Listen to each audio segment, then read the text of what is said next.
Good morning, gang. Happy Thursday morning. All right, PBJ got in okay last night and everything's good. So, good deal there. I know a lot of you guys asked, and so we're good. So, remember that first thing you did when you started prepping? It's like the light bulb went off and said, hey, I might need to put something away. And one of the first things you probably got was rice and beans, right? Was the first staple that we all put away because you can get a lot of it for a little bit of money, or at least you used to.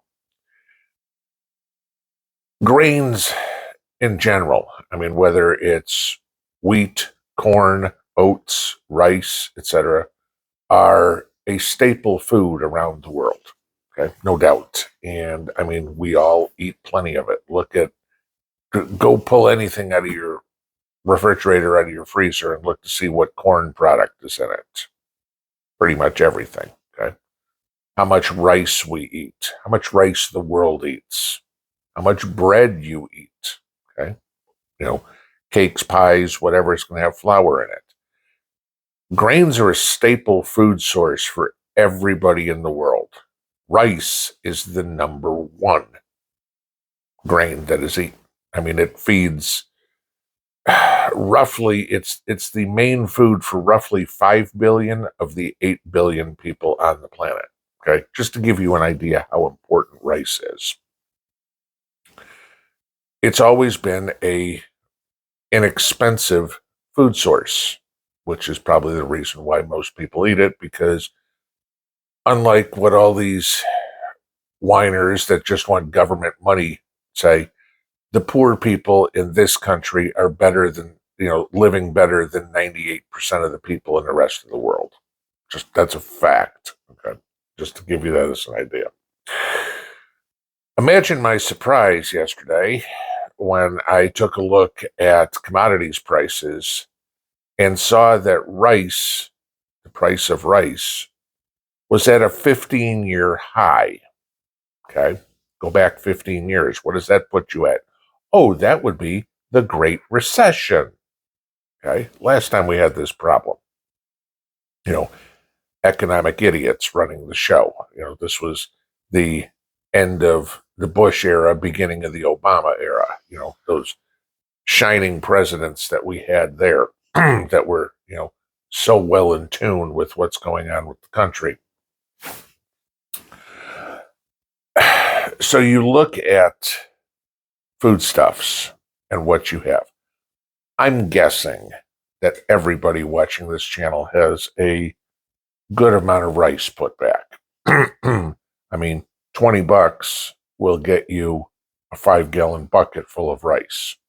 And that'll last you quite a bit of time. We all know that. For the way you cook now. Because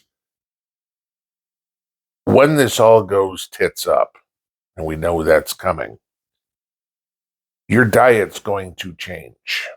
You are going to start eating like the poor do, with whatever is available, whatever is affordable.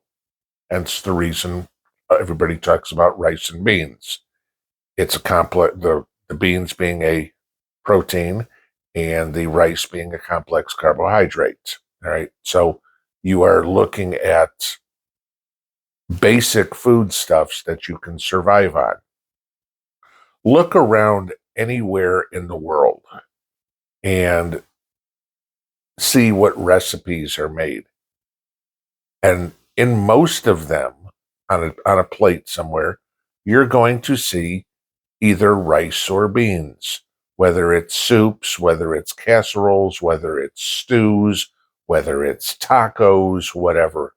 And this is what people live on. We talk about food inflation all the time. Okay?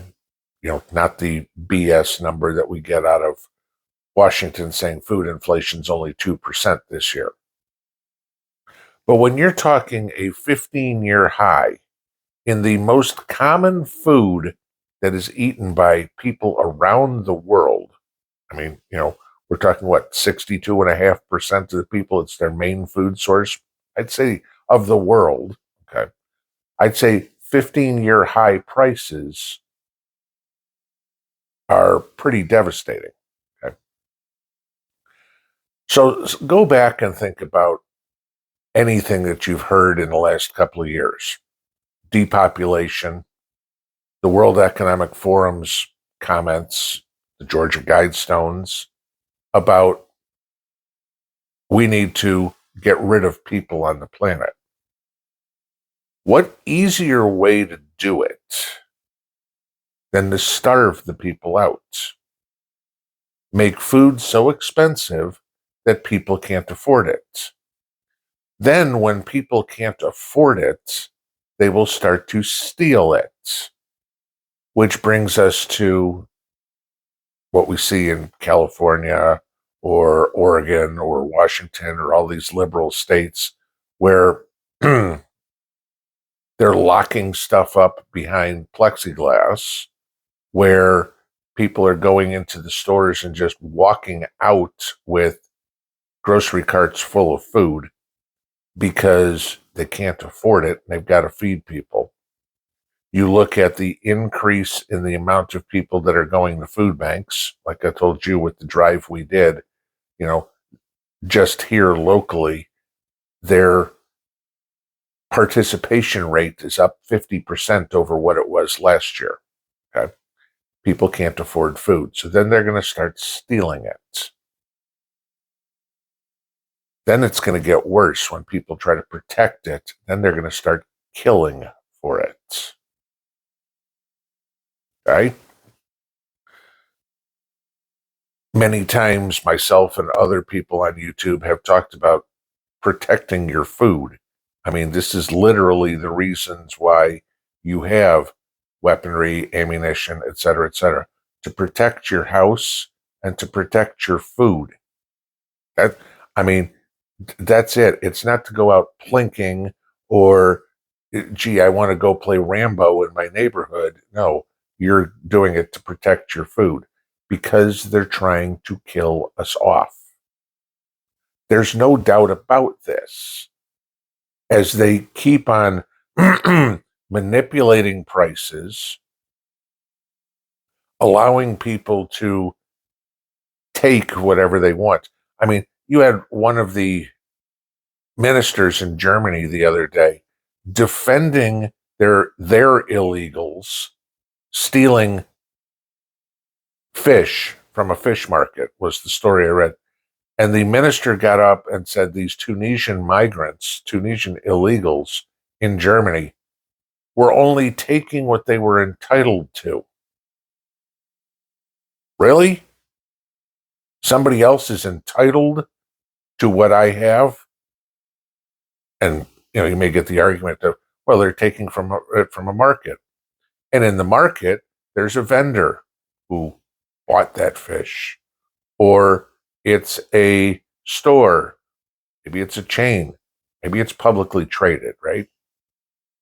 And the shareholders bought that fish. Somebody owns it. Somebody worked to catch it and got paid for it. Then somebody put it in the store, and some illegal can come in and is entitled to it? Bullshit. Nobody's entitled to anything.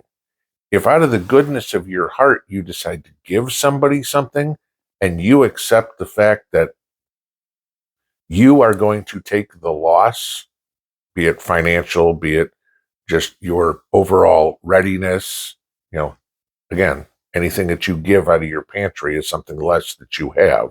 Okay. If you decide to give it to somebody, that's one thing.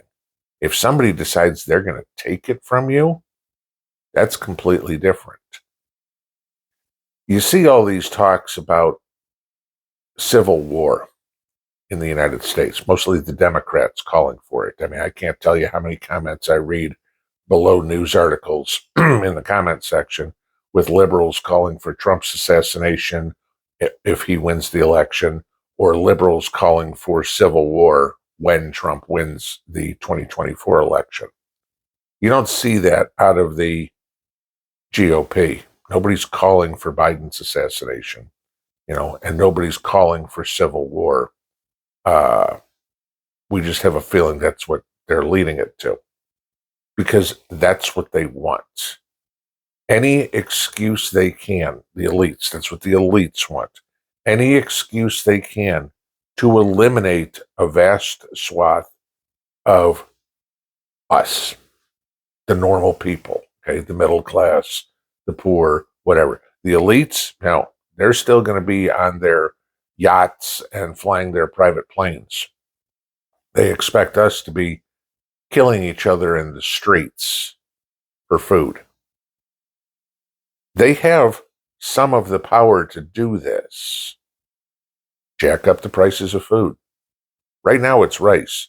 I looked back at corn, oats, wheat, and at least here in the States, what's being sold is still staying relatively stable. Oats are coming up, but corn and wheat is doing all right now. Oats aren't nearly as high as they were a year and a half ago, but the trend right now, the price of oats is going up. Next time you're at your grocery store, maybe go back to the basics and pick up a staple. The beans, the corn, the flour, the wheat berries, the oatmeal. We all know the price of all of them has gone up.